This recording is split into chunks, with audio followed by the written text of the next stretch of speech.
പെട്ടെന്ന് ചെയ്യേണ്ട കാര്യം ഒറ്റ വാക്കിൽ പറഞ്ഞാൽ ഏറ്റവും കുറഞ്ഞ സമയത്ത് തന്നെ ആൻറ്റിവനുള്ള ആശുപത്രിയിൽ എത്തിക്കുക എന്നുള്ളതാണ്. ഇപ്പോൾ കോട്ടയം ജില്ലയെ സംബന്ധിച്ചിടത്തോളം നമുക്ക് ഏറ്റവും അടുത്ത് ധൈര്യമായി പോകാൻ പറ്റുന്ന ആശുപത്രി കോട്ടയം മെഡിക്കൽ കോളേജാണ്. മറ്റുള്ള ആശുപത്രികളുമുണ്ട്. Private മേഖലയിലാണെങ്കിലും government മേഖലയിലാണെങ്കിലും ആൻറ്റിവനുള്ള ആശുപത്രിയുണ്ട്.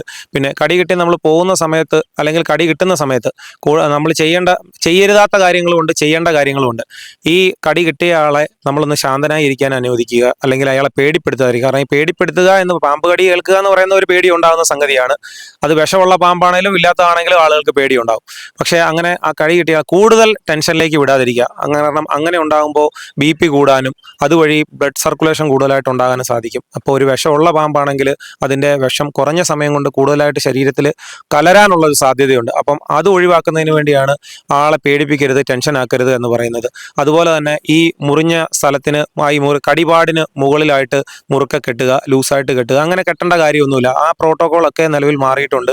പിന്നെ അതുപോലെ ചില ആളുകൾ പറയുന്നതാണ് ആ മുറിവ് വലുതാക്കിയിട്ട് ബ്ലേഡ് കൊണ്ട് മുറിച്ച് വലുതാക്കി രക്തം ഞെക്കിക്കളയുന്ന പരിപാടി.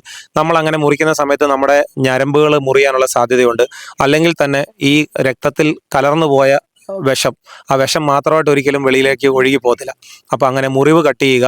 ഇനി അതല്ലെങ്കിൽ പച്ചമരുന്ന് തേക്കുക, ഒറ്റമൂലി തേക്കുക, വൈദ്യൻ്റെ അടുക്കൽ പോവുക. ഇതൊക്കെ ഒഴിവാക്കേണ്ട ഒരു സംഗതിയാണ്.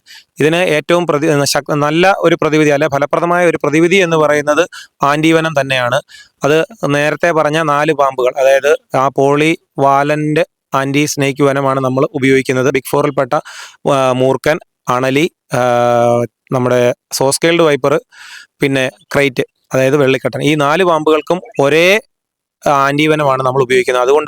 അതുകൊണ്ട് തന്നെ നമ്മളൊരു പാമ്പിനെ കടിയേറ്റു എന്ന് പറഞ്ഞ് ആശുപത്രി പോകുമ്പം ഈ പാമ്പിനെ തല്ലിക്കൊന്നു കൊണ്ടുപോകേണ്ട കാര്യമില്ല, അല്ലെ പാമ്പിനെ പിടിച്ച് ജീവനോടെയോ അല്ലാതെ പിടിച്ചു കൊണ്ടുപോകേണ്ട കാര്യമില്ല. അങ്ങനെ പിടിച്ചുകൊണ്ട് പോകുമ്പോൾ ഒന്നുകിൽ ഈ പിടിക്കാൻ പോകുന്നയാൾക്ക് കടി കിട്ടാനുള്ള സാധ്യതയുണ്ട്.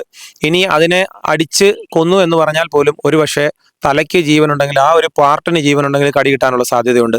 പിന്നെ നമ്മൾ പാമ്പിനെ പിടിക്കാൻ പോകുമ്പോൾ ഇവിടെ കടി കൊണ്ട അയാൾ ഇവിടെ കിടക്കുവാണ്, അയാളെ ആശുപത്രിയിൽ എത്തിക്കാനുള്ള വിലപ്പെട്ട സമയമാണ്, നമ്മുടെ ഗോൾഡൻ ടൈമാണ് നഷ്ടപ്പെട്ടു പോകുന്നത്. അങ്ങനെ നമുക്ക് ഇയാൾ അപകടത്തിലേക്ക് പോകാനുള്ള സാധ്യതയുണ്ട്. പിന്നെ ഈ പറഞ്ഞ പോലെ തന്നെ മറ്റ് മരുന്നുകൾ, നമ്മുടെ കയ്യിലുള്ള മറ്റു മരുന്നുകൾ ഉപയോഗിക്കാതിരിക്കുക, ഒറ്റമൂലികൾ, പിന്നെ വൈദ്യൻ്റെ അടുക്കലേക്ക് പോകാതിരിക്കുക.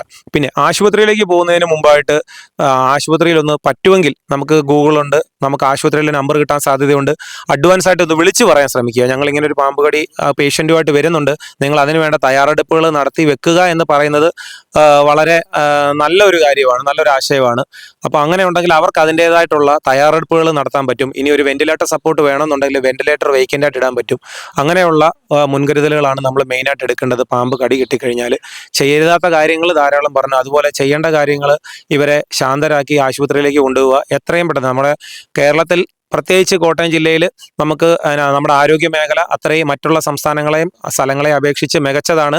മികച്ച ഡോക്ടർമാരും നേഴ്സുമാരും ആരോഗ്യ വകുപ്പ് പ്രവർത്തകരെല്ലാം തന്നെ ആക്റ്റീവായിട്ട് ഉള്ള ഒരു സംസ്ഥാനമാണ് നമ്മുടെ കേരളം. നമ്മൾ ആ കാര്യത്തിൽ ഭാഗ്യവാന്മാരാണ്. അപ്പോൾ കൃത്യമായ മെഡിക്കൽ അസിസ്റ്റൻസ് കൊടുക്കുക എന്നുള്ളതാണ്, അതും കുറഞ്ഞ സമയത്ത് തന്നെ. പിന്നെ ഈ പാമ്പുകടി ഏറ്റ് മരണപ്പെട്ട ആളുകൾ കുറേ പേരുണ്ട്. ഈ കഴിഞ്ഞ ഇടയ്ക്കൊക്കെ തന്നെ ധാരാളമായിട്ട് അവരൊക്കെ തന്നെ ഒന്നുകിൽ ചികിത്സ തേടാൻ താമസിച്ചത് കൊണ്ടോ, അല്ലെങ്കിൽ ഒരു ഇതേപോലെ സൗകര്യമില്ലാത്ത ഒരു ആശുപത്രിയിൽ പോയതുകൊണ്ടോ, അല്ലെങ്കിൽ ഈ വൈദ്യൻ്റെ അടുക്കൽ പോയതുകൊണ്ടോ സംഭവിച്ചു പോയ തെറ്റുകളാണ്. പിന്നെ മറ്റ് മറ്റ് സോഷ്യൽ മീഡിയയിലൊക്കെ കുറേ അധികം അബദ്ധധാരണകളൊക്കെ ആൾക്കാരുടെ അടുക്കൽ കിട്ടാറുണ്ട്. അതൊന്നും നമ്മൾ വിശ്വസിക്കാതിരിക്കുക. ആധികാരികമായി മാത്രം നമ്മൾ ഡോക്ടർമാർ പറയുന്ന കാര്യങ്ങൾ, അല്ലെങ്കിൽ മെഡിക്കൽ എക്സ്പേർട്ടുകൾ, അല്ലെങ്കിൽ ഈ റെസ്ക്യൂവർമാർ പറയുന്ന കാര്യങ്ങൾ മാത്രം ശ്രദ്ധിച്ചുകൊണ്ട് അവർ പറയുന്ന രീതിയിൽ നമ്മൾ ഈ കടി കിട്ടിയ ആളെ ആശുപത്രിയിൽ എത്തിക്കാൻ നോക്കുക. അല്ലെങ്കിൽ ഉപ്പുവെള്ളം കലക്കി കുടിച്ചത് കൊണ്ടോ കൂടുതൽ ഒമിറ്റ് ചെയ്യിപ്പിച്ചത് കൊണ്ടോ ഒന്നും ഒരിക്കലും രക്ഷപ്പെടത്തില്ല. അങ്ങനെ പറയുന്നതൊക്കെ അന്നേരം ചാനലിൻ്റെ മുമ്പിൽ പറയുന്ന കുറച്ചധികം വിവരക്കേടുകളാണ്. ഒരുപക്ഷെ കയ്യടി കിട്ടാനോ എന്തെങ്കിലും ഒരു നേട്ടത്തിന് വേണ്ടി പറയുന്ന കാര്യങ്ങളാണ്. അതൊക്കെ ഫോളോ ചെയ്ത് കഴിഞ്ഞാൽ നമ്മുടെ ജീവൻ വെച്ചിട്ടാണ് നമ്മൾ അമ്മാനമാടുന്നതെന്ന് മാത്രമേ പറയാനുള്ളൂ.